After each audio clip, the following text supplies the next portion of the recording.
Hi everyone, Chalin here. It feels really good to be back in your feed. Last week, I shared that for the month of December, we're doing something a little different.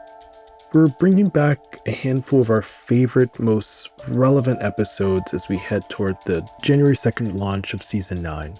Think of it as a mini Delve retrospective, with episodes that suddenly feel even more urgent in light of everything happening right now. One story that's shaken a lot of people lately is the new documentary about hip-hop mogul Diddy. Beyond the headlines and celebrity drama, it's forced a very uncomfortable conversation into the spotlight. Human trafficking, exploitation, and the way power protects certain people from consequences. So, for our first December revamp, we're releasing Unpacking Human Trafficking, a conversation that I had with Dina Haynes. She's the executive director of the Center for International Human Rights at Yale Law School. We talked about why trafficking is so often misunderstood, how systems enable abuse, and why it always seems like the rich and powerful are the last to be held accountable. My hope is that this episode gives you language, context, and a bit of clarity around a topic that's usually reduced to slogans and outrage. Today is December 12th, and if it's Friday, then this is the Delve.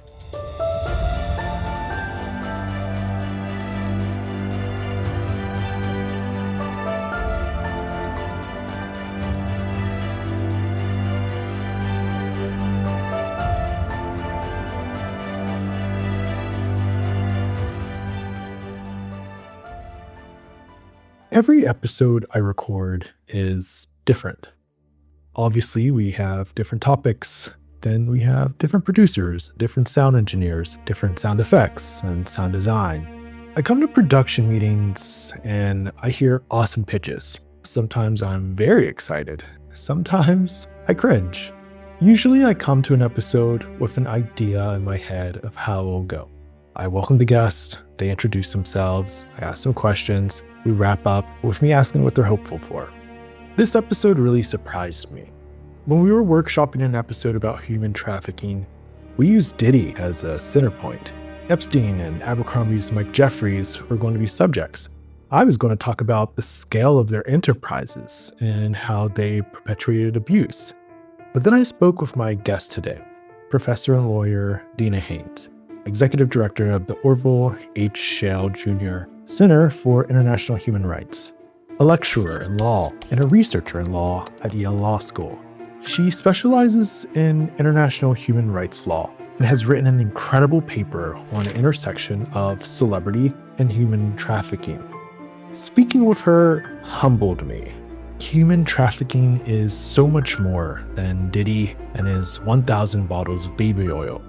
There are lots of vulnerable people out there being harmed, and we barely know anything about it. We are so honored to have Professor Haynes on the show. Let's listen in. Dina, thanks for coming on to the Delve today. How are you? Very well, thank you. Thanks for having me. Yeah, definitely. So, Dina, your career is pretty extraordinary. You've been all around the globe and spending work with the UN, Rwanda, and Afghanistan, and now you're teaching at Yale. I want to have you tell the folks a little bit about yourself and what drives your work.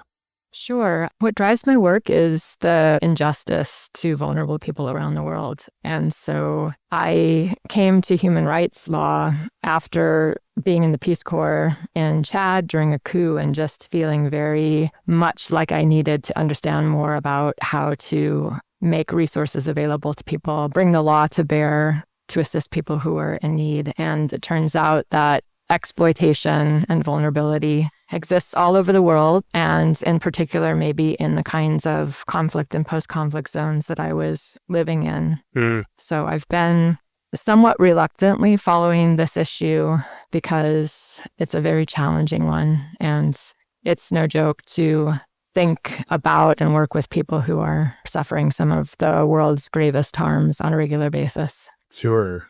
It's a really heavy topic.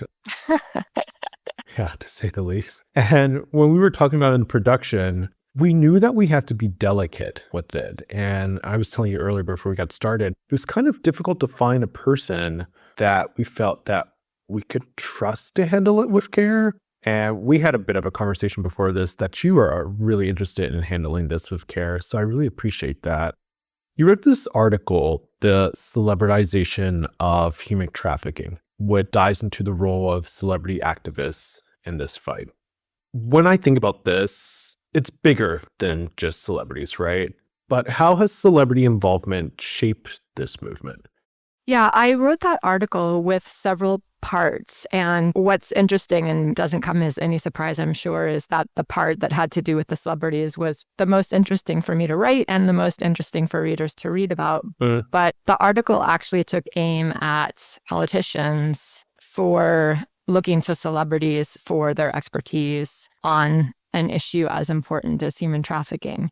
Not so much as a criticism of celebrities, because one can understand why a well-intentioned person, celebrity or otherwise, would want to bring any kind of visibility and access they have to bear on a really important issue.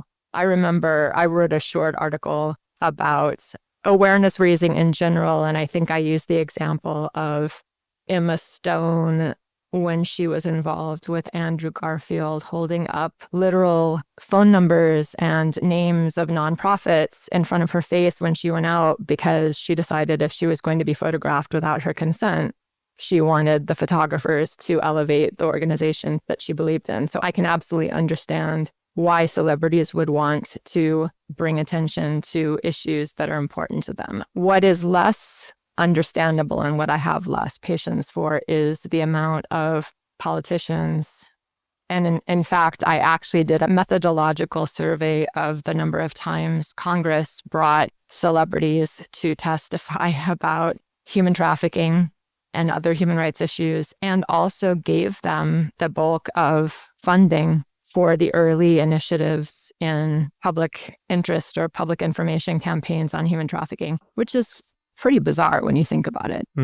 Considering they're not experts in this field. Yeah, and there's no reason that a celebrity can't be an expert, but there are experts. And celebrity is also, one of the things that also prompted me to write this article was a celebrity who shall not be named telling me at an event that I spoke at Harvard that I needed to work on my elevator pitch. And I sat with that for a long time, because I can understand why that might be the celebrity's perspective and why they are good at elevator pitches. But for me, trying to simplify such a complex topic that impacts so many people in such damaging ways seemed like the wrong approach. Like, I am not interested in an elevator pitch because I'm not selling anything.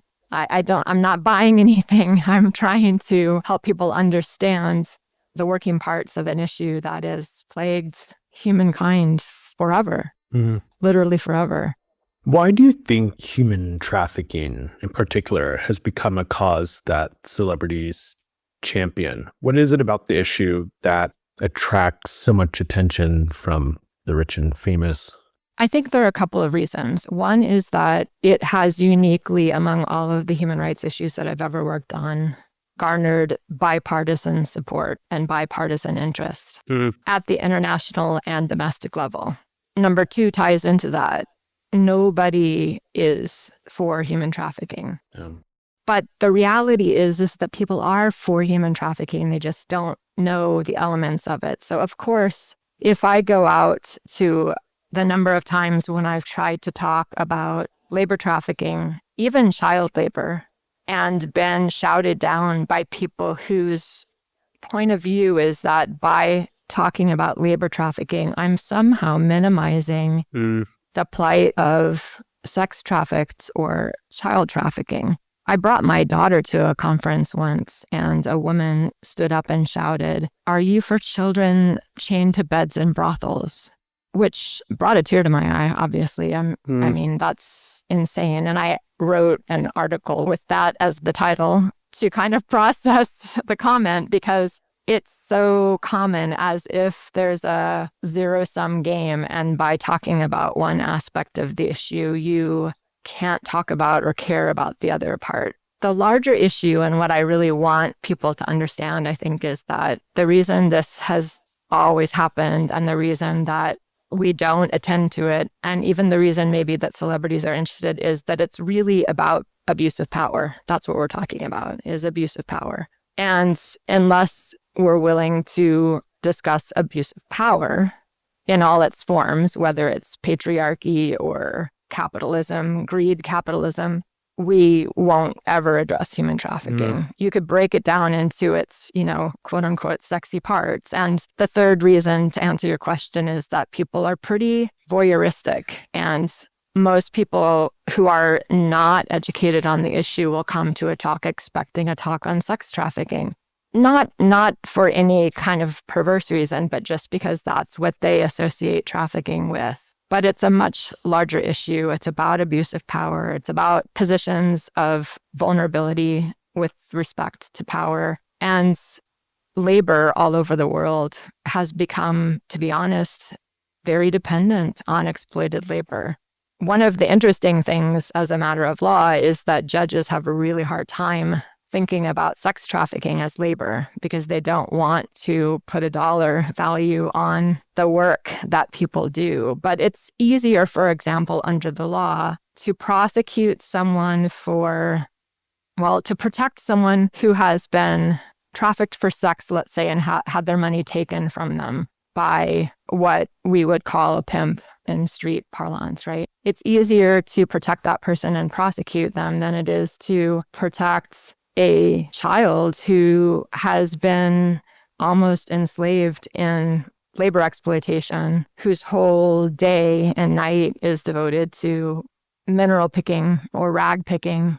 And that's a strange world to live in, where the laws that we have worked to bear, where this bipartisan support does allow us to prosecute and protect and prevent, allegedly, trafficking in all of these various manifestations, but it's harder to think about things like child labor or even child sexual exploitation than it is other parts. Sorry, I'm just taking it all in. You were speaking a little bit about power dynamics, and we get these scandals from time to time of like these rich people, Diddy, for example, and they're trafficking or they're abusing folks. And I'm guessing, do they get away with it for so long because of that power dynamic? Like, how does it work when we're comparing them to like a normal person? This episode of The Delve is produced on Chalin, the AI platform my team and I built to power shows just like this one. If you make a podcast and you're tired of juggling editing tools, noisy audio, and scattered files, Chalin brings everything into one place. It cleans up your sound, speeds up your edits, and helps your show run like a real studio operation. If you're a creator or producer, you can try it at chalinai.com. That's chalinai.com. So I want to sort of back up a little bit and ask us to think about what we consider harm. Because sex abuse has always been a crime. It's always been a crime to non-consensually have sex with someone or to drug them or to coerce them into doing something that they don't want to do. Child sex abuse has always been a crime. And we didn't start talking about these crimes until human trafficking laws were created domestically and internationally. And I find that appalling and something that we really should be thinking long and hard about, because we could always have prosecuted these crimes. We could always have paid attention to, the statistics on the number of children who are sexually abused in their own homes by their own family members is 1 in 4. That's a crime. That's a crime, right? We could have been thinking about that forever. It's always been a crime to force or coerce someone into non-consensual sex. It's always been a crime to have sex with a person under the age of 18, in some jurisdictions 16. And I don't want to say we don't care, because we do, but we haven't brought the law to bear on it, and we haven't brought widespread bipartisan public attention to it in the way that we do when we talk about the same thing as human trafficking. And that, I think, is really something that we all should be asking ourselves about. I think there's maybe a silver lining here. When we have these high profile cases, it raises awareness about, these abuses and how this is wrong. Hearing this 1 in 4 statistic, it breaks my heart. But do you think this awareness is good? Is it bad?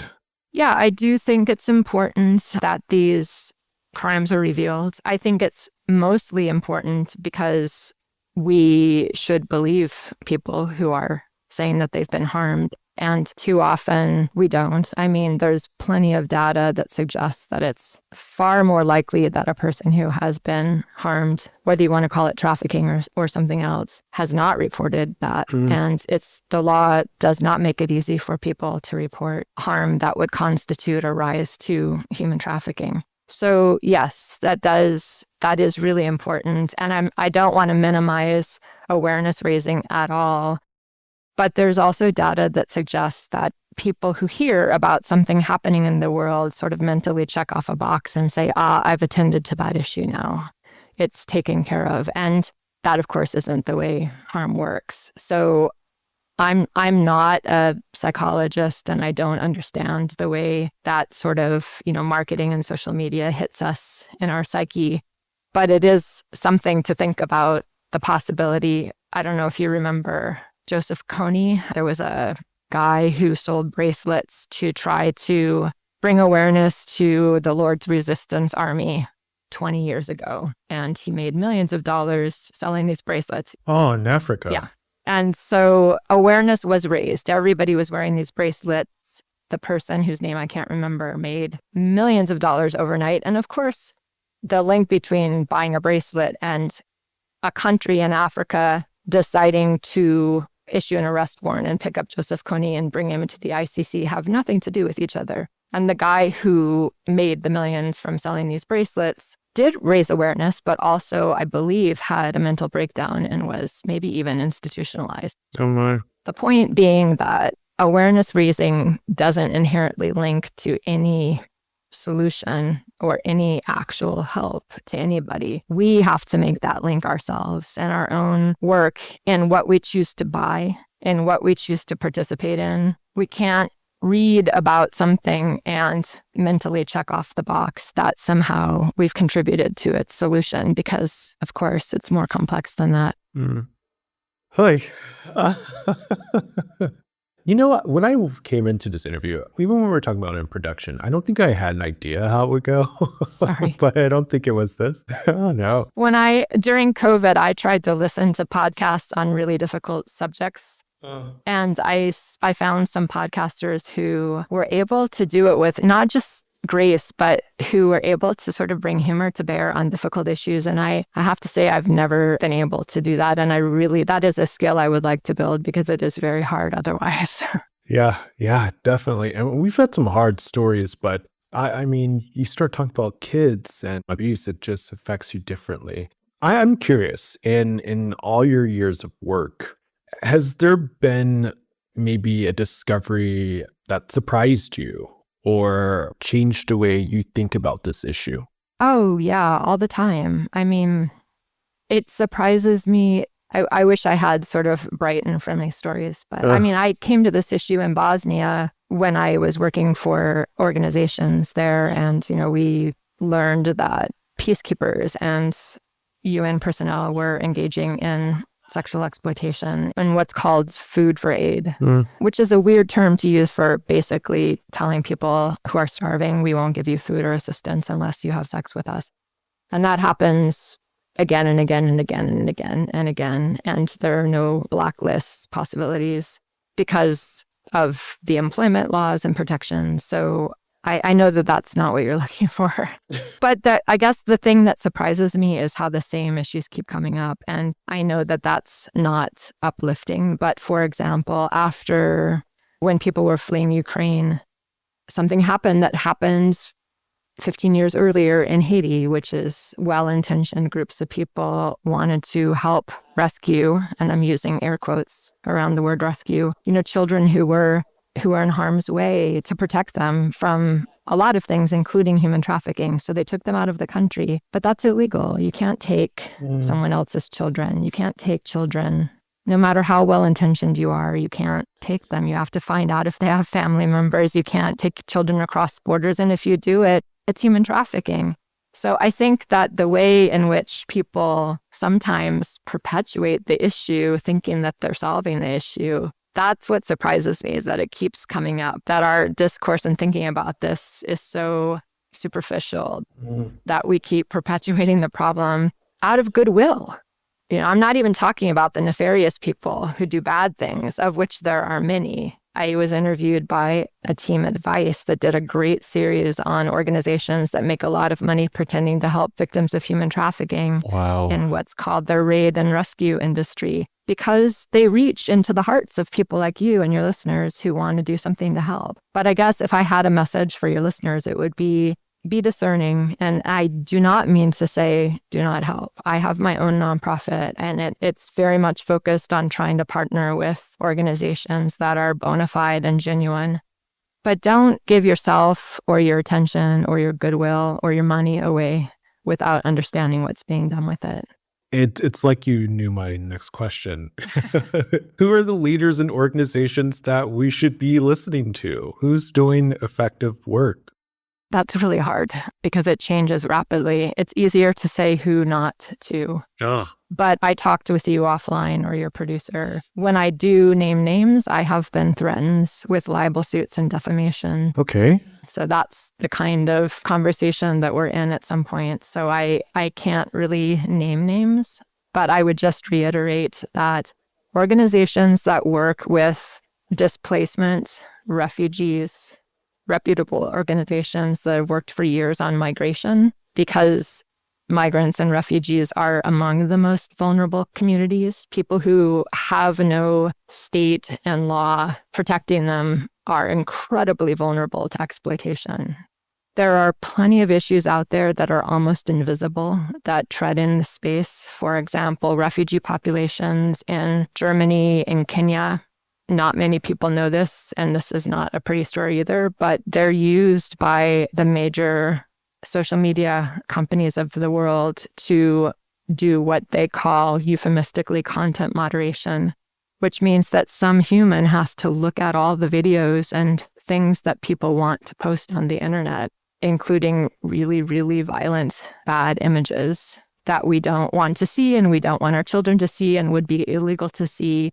Those aren't culled by AI. They're culled by actual humans who are underpaid. I mean, they make $1 a day, have no psychological support, and get incredibly traumatized by doing this. Okay, hold on one second. So like the worst of the worst that doesn't make it to our screens is flagged by somebody, a human, not an AI algorithm, and they're being paid about $1 a day.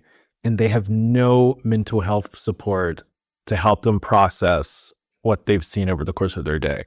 Correct. And if they complain, they risk deportation as well as losing their job. And it gets worse. I'm sorry to say that a lot of companies will, because they don't speak a language and they don't understand the socio-political context to a video, for example, they need to find somebody from the country that they just fled to watch the videos about, for example, the conflict, to make an assessment quickly, multiple times a day, multiple times an hour, multiple times a minute, in order to understand the context of the video and decide whether to take it off. And the emotional toll that takes on a human to protect us from all of this content is unbelievable. To me, that is the single most exploitative thing that could be done to a human, is really to take an already traumatized, already displaced person and treat them like they are completely expendable. They're just a conduit for protecting us from the worst of the worst. That, to me, speaks volumes about abuse of power, about capitalism, how we see the world, what we think is an acceptable way to treat other human beings. That's mind-blowing. I asked you what was one thing that surprised you. You've given me now the one thing that has surprised me. That's incredible. in the worst way. Gosh, this is such a heavy topic. And I like to end these things asking folks, what's something that makes them hopeful? I mean, is there any kind of like bright spots out there? It is hopeful that people talk about it. It's hopeful to me that my students show up and want to continue to work on these issues. I could absolutely understand why somebody would say, yeah, all things considered, I think I'm going to go look for something more fun to think about. But I continue to have people who want to hear more, who don't turn away from the hard stuff. That's what gives me hope. Wow. Oy. Dina, you are incredible. You're like an angel out there. Thank you so much for this. And what a treat. Thank you so much again. It's been my pleasure. Thank you. For sure.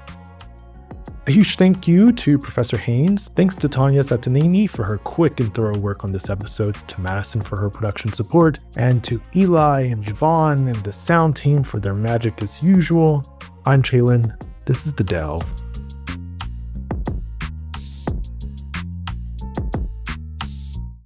The Delve is produced on Chalin, the AI platform we built for podcasters. You can learn more at chalin.ai.com.